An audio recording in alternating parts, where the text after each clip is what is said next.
وفات صدیقی۔ شام کے ملک میں یرموک کی لڑائی نے کیسر ہرکل کو بدحواس بنا دیا تھا۔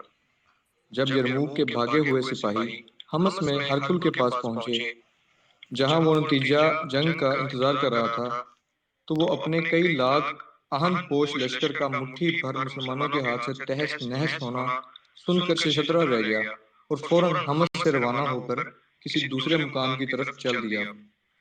جاتے ہوئے یہ حکم دے گیا کہ دمشق اور حمص کو اچھی طرح قلعہ بند اور مضبوط کر لیا جائے۔ مسلمان یرموک سے بڑھ کر دمشق کا محاصرہ کر چکے تھے۔ شام کے ملک پر گویا مسلمان قابض و متصرف ہو ہی چکے تھے یا ہونے والے تھے۔ ہرکل کی کمر یرموک میں ٹوٹ چکی تھی اور اب بجائے اس کے رومی عرب کی طرف نظر اٹھا کر دیکھتے، ان کی نگاہوں میں خود اپنی موت و ہلاکت پھرنے لگی تھی۔ اسی طرح عراق کا زرخیز و وسیع حصہ مسلمانوں کے قبضہ و تصرف میں آ چکا تھا۔ اسلامی حکومت ملک عرب میں مستقل و پائیدار ہو کر ایران و روم کی سرحدوں کو پیچھے ہٹانے اور خود کو وسیع ہونے میں مصروف ہو چکی تھی۔ شروع ماہ جمادی الثانی 13 ہجری میں سیدنا ابو بکر صدیق رضی اللہ تعالیٰ عنہ بعارضہ تپ میں مبتلا ہوئے۔ 15 روز برابر شدت کا بخار رہا۔ جب آپ کو یقین ہوا کہ وقت آخر آ پہنچا ہے، آپ رضی اللہ عنہ نے سب سے پہلے سیدنا عبد الرحمن بن عوف رضی اللہ تعالیٰ عنہ کو بلا کر خلافت کے متعلق مشورہ کیا۔ سیدنا عبد الرحمن بن عوف رضی اللہ تعالیٰ عنہ سے آپ نے فرمایا کہ عمر رضی اللہ تعالیٰ عنہ کی بابت تمہارا کیا خیال ہے؟ انہوں نے کہا کہ عمر کے مزاج میں سخت گیری زیادہ ہے رضی اللہ تعالیٰ عنہ۔ آپ نے فرمایا کہ عمر رضی اللہ تعالیٰ عنہ کی سختی کا سبب صرف یہ ہے کہ میں نرم طبیعت رکھتا تھا۔ میں نے خود اندازہ کر لیا ہے کہ جس معاملہ میں نرمی اختیار کرتا تھا، اس میں حضرت عمر رضی اللہ عنہ کی رائے سختی کی جانب مائل نظر آتی تھی، لیکن جن معاملات میں میں نے سختی سے کام لیا، ان میں حضرت عمر رضی اللہ عنہ ہمیشہ نرمی کا پہلو اختیار کرتے تھے۔ میرا خیال ہے کہ ان کو ضرور نرم دل اور معتدل بنا دے گی۔ اس کے بعد آپ نے سیدنا عثمان غنی رضی اللہ عنہ کو بلا کر یہی سوال کیا۔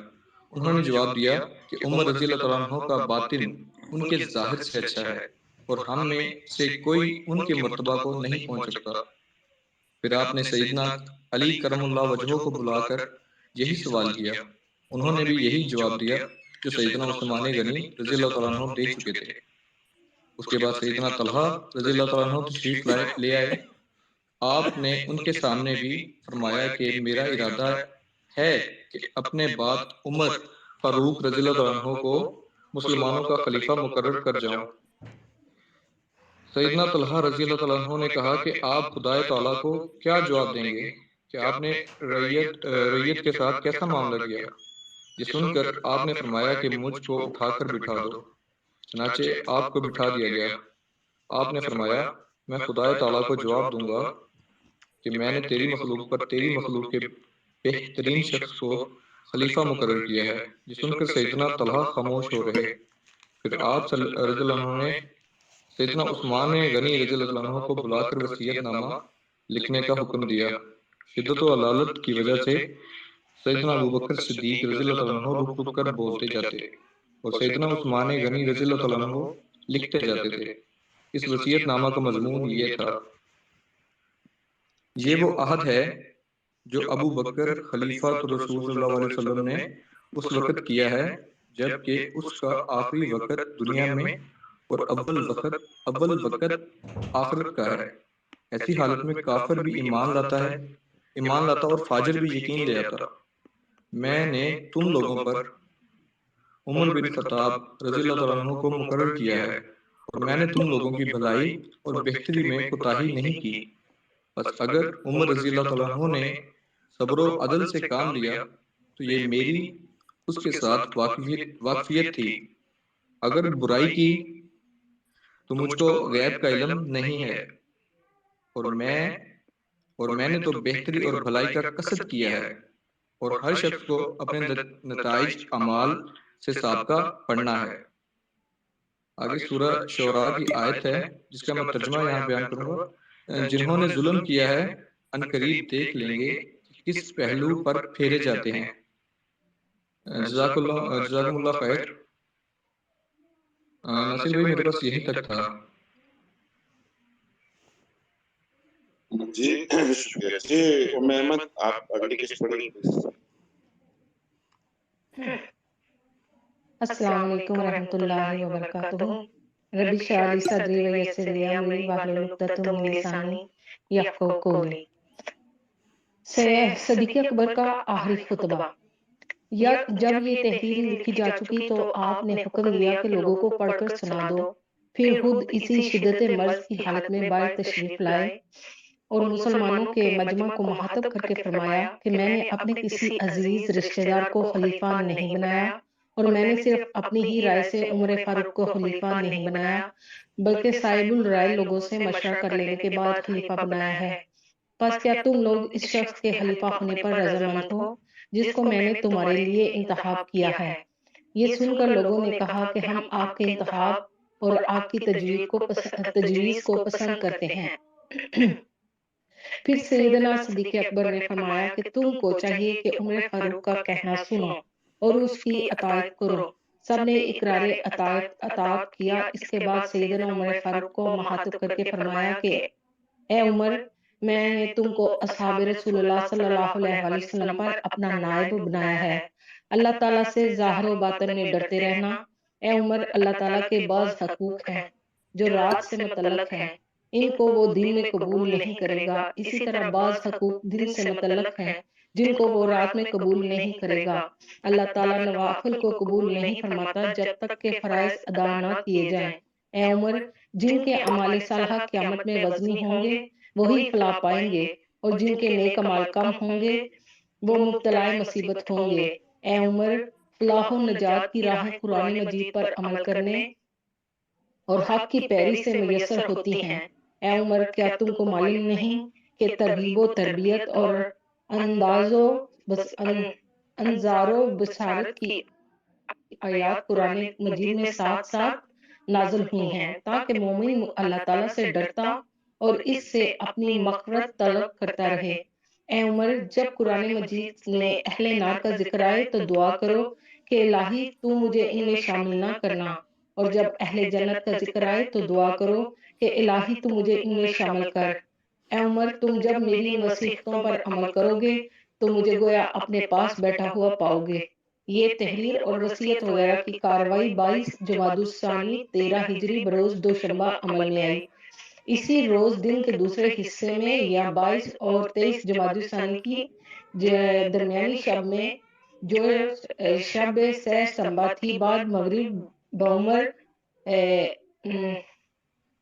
30 یہ مجھے نہیں پڑھنے ہو رہا ہے 3 سال آپ کا انتقال ہوا، اور عشاء سے پہلے یا رات کے کسی وقت میں آپ دفن کر دیے گئے۔ 2.25 سال آپ نے خلافت کی۔ مکہ کے عامل سیدنا عطا بن اسید نے بھی مکہ میں اسی روز انتقال کیا جس روز ابو بکر صدیق نے سیدنا عمر کی خلافت کے لیے تحریر لکھوائی اور مسلمانوں کو اس کی اطلاع دی۔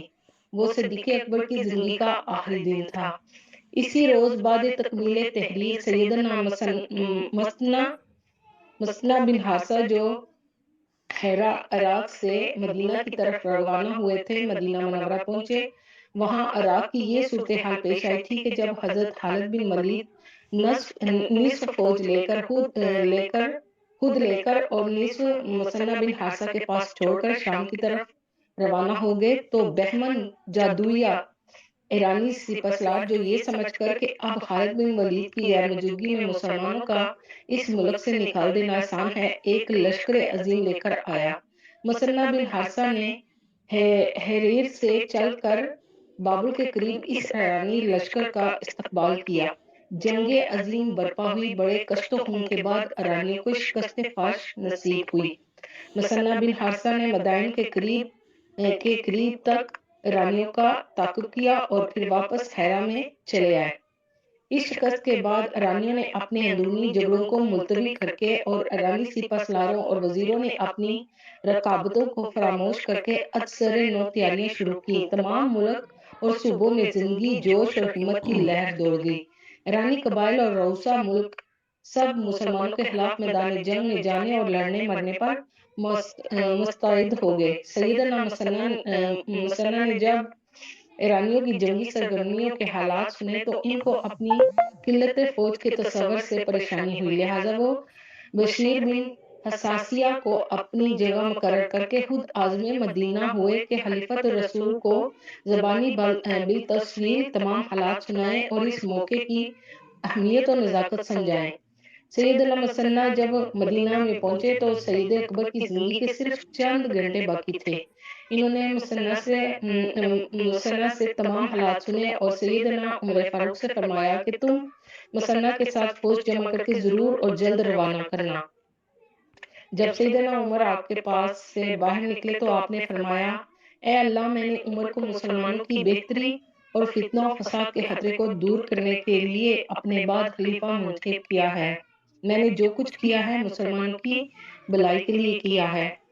تو دلوں کے حالوں سے خوب واقف ہے۔ میں نے مسلمانوں سے مشورہ بھی لے لیا ہے اور ان میں سے اس شخص کو جو سب سے بہتر، قوی اور مسلمانوں کی بھلائی چاہنے والا اور امین ہے، میں نے ان کا والی بنایا ہے۔ پس تو میرا خلیفہ ان میں قائم رکھ، وہ تیرے بندے ہیں اور ان کی پیشانی تیرے ہاتھ میں ہے۔ ان کے ولیوں کو نیک بنا اور عمر کو بہتر خلیفہ بنا اور اس کی رعیت کو اس کے لیے اچھی رعیت بنا۔ جاری ہے وآخر دعوانا ان الحمدللہ رب العالمین۔ اور تو ناصر بھائی۔ شکریہ۔